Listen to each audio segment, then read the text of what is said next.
जब हम chief justice of India के ऑफिस की बात करते हैं तो we imagine the highest authority in our judiciary, एक ऐसा ऑफिस जिसमें लॉ, जस्टिस और इंटीग्रिटी का कंप्लीट एसेंस हो। But with the upcoming appointment of Justice Sanjeev Khanna as the new Chief Justice of India, कुछ लोग are feeling both intrigued and divided। तो आइए इस जर्नी में और डीपर डाइव करते हुए जानते हैं कि क्यों upcoming chief justice of India को लेकर लोगों के मन में चिंताएं हैं और इन्हीं टेंशंस के बीच उनके आने वाले टेन्योर का potential impact on our judiciary. तो पहली बात करते हैं चीफ जस्टिस ऑफ इंडिया के अपॉइंटमेंट के बारे में। Justice D.Y.. चंद्रचूड़ की रिटायरमेंट के बाद प्रेसिडेंट ऑफ इंडिया ने जस्टिस संजीव खन्ना को नेक्स्ट चीफ जस्टिस अपॉइंट किया है और वो 11 नवंबर से अपना चार्ज संभालेंगे। Chief justice D.Y.. चंद्रचूड़ ने अपने टेन्योर में जुडिशरी को कुछ सिग्निफिकेंट डिसीजंस और बोल्ड ओपिनियन दिए हैं और अब उनके बाद जस्टिस खन्ना सिर्फ 6 महीने के लिए ये कुर्सी संभालेंगे, यानी कि अपनी रिटायरमेंट तक, जो 13 मई 2025 को है। सुप्रीम कोर्ट की वेबसाइट में मेंशन है that justice Khanna हेल्स from the Delhi high court, जहां उन्होंने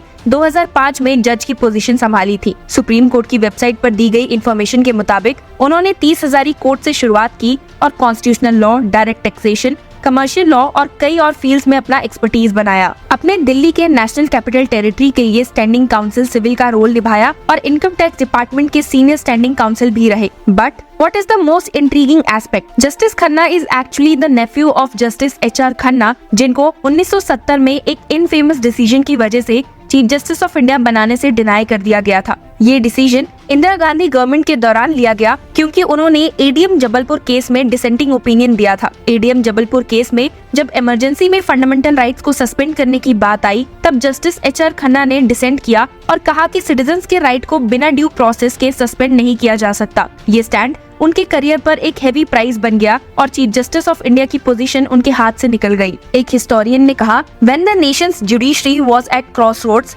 during the emergency, justice H R. Khanna stood tall by dissenting against the suspension of fundamental rights. उनके इस डिसीजन ने उनके चीफ जस्टिस ऑफ इंडिया के प्रोस्पेक्ट्स को एंड कर दिया, लेकिन उनका नाम अब भी जुडिशरी में एक स्ट्रॉन्ग और आइकॉनिक पोजीशन की तरह होल्ड किया जाता है। इस हिस्ट्री के साथ जस्टिस संजीव खन्ना का राइज कुछ और ही सिंबॉलिक है, जो लेगेसी और जुडिशरी की वैल्यूज को अपहोल्ड करने के वादे से लोडेड है। But it is not just the lineage जो उनके पाथ को शेप करता है, कंट्रोवर्सीज भी हैं जो उनके चीफ जस्टिस ऑफ इंडिया बनने की कहानी को कॉम्प्लेक्स और इंट्रीगिंग बनाते हैं। जस्टिस खन्ना का नाम सुप्रीम कोर्ट की बेंच पे कैसे आया, ये भी एक ऐसे चैप्टर से लिंक्ड है जब जुडिशरी का फॉकलोर बन चुका है। जनवरी 2019 में जस्टिस खन्ना को सुप्रीम कोर्ट में अपॉइंट करने का डिसीजन जब लिया गया था, तो इसने एक काफी बड़ा स्टेर क्रिएट कर दिया था। कोलेजियम में उस वक्त चीफ जस्टिस रंजन गोगोई और justice A K. Sikri, S A. Bobde, N V. Ramana और अर्जुन मिश्रा थे। इन सब ने मिलकर रिकमेंडेशन दी जस्टिस खन्ना को एलिवेट करने के लिए। बट प्रॉब्लम ये थी कि उस वक्त जस्टिस खन्ना हाई कोर्ट जजेस की सीनियरिटी में 33rd पोजीशन पे थे। ये सुपर सेशन काफी लोगों के लिए शॉकिंग था क्योंकि जस्टिस खन्ना ने मल्टीपल सीनियर जजेस को बाईपास किया। एक लीगल एक्सपर्ट का कहना था, सुपरसीडिंग सीनियर जजेस is bound to ruffle feathers. It is not only goes against the convention but raises questions on the integrity of the selection process. और सिर्फ यही नहीं, दिल्ली हाई कोर्ट में भी जस्टिस खन्ना ने 3 सीनियर जजेस को सुपरसीड किया, जस्टिस प्रदीप नंद्राजोग, गीता मित्तल और एस. रविंद्र भट्ट। इससे जुडिशरी के अंदर भी डिविजन्स क्रिएट हो गए थे और काफी हाई रैंकिंग ऑफिशियल्स ने इस पर ओपनली ऑब्जेक्शंस रेज किए थे। उस वक्त सिटिंग सुप्रीम कोर्ट जज जस्टिस संजय किशन कौल ने खुद chief justice of India Gogoi को एक लेटर लिखा था ऑब्जेक्ट करते हुए और जस्टिस नंद्राजोग को सुपरसीड करने पर। और तो और इससे भी बड़ा शॉक तब लगा जब कोलेजियम ने दिसंबर 2018 में जस्टिस नंद्राजोग और जस्टिस राजेंद्र मेनन के नाम सुप्रीम कोर्ट के लिए प्रपोज किए थे, लेकिन फिर कुछ ही वीक्स बाद उनका नाम हटा दिया गया और जस्टिस खन्ना और जस्टिस दिनेश महेश्वरी का नाम प्रपोज किया गया। जस्टिस मदन बी लोकुर, जो उस वक्त कोलेजियम का पार्ट थे,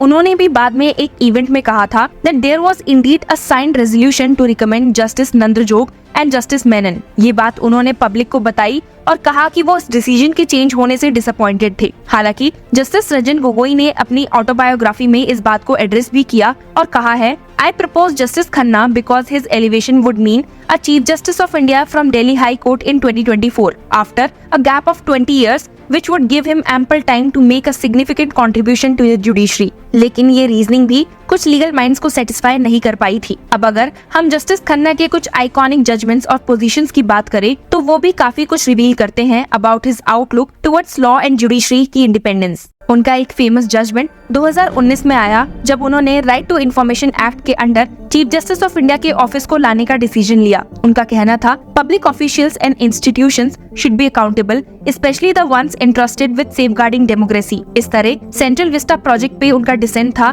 जिसमें उन्होंने कहा कि public participation can not be a mayor formality. Justice Khanna का पॉइंट था कि पब्लिक पॉलिसी में लोगों को जेन्युइन इंक्लूजन होना चाहिए और ये एक process driven by mayor technicalities नहीं हो सकता। सेंट्रल विस्टा डिसीजन के वक्त उन्होंने कहा था democratic principles have to transcend technical boundaries and cater to genuine public interest. Justice Khanna Jammu and Kashmir के आर्टिकल 370 के डाइल्यूट करने वाले डिसीजन का भी पार्ट थे और उन्होंने इलेक्टोरल बॉन्ड्स को भी स्ट्राइक डाउन किया, स्टेटिंग देम एज अनकॉन्स्टिट्यूशनल। ये डिसीजंस इस बात को दिखाते हैं कि जस्टिस खन्ना कॉम्प्लेक्स और कंट्रोवर्शियल केसेस में भी अपना एक स्ट्रॉन्ग स्टांस रखते हैं, चाहे वो बाकी जजेस की व्यू से डिफर ही क्यों ना करे। हालांकि वो भी current chief justice of India की तरह ही कुछ केसेस में क्रिटिसिज्म का शिकार हुए हैं। जस्टिस खन्ना उस बेंच को लीड कर रहे थे जो विक्टोरिया गौरी के मद्रास हाई कोर्ट के जज बनने जाने के डिसीजन के अगेंस्ट पिटीशंस को डिसमिस कर चुकी थी। गौरी जो बीजेपी का मेंबर होने और माइनॉरिटी कम्युनिटीज के अगेंस्ट हेट स्पीच देने के एक्यूजेशंस लगाए गए थे,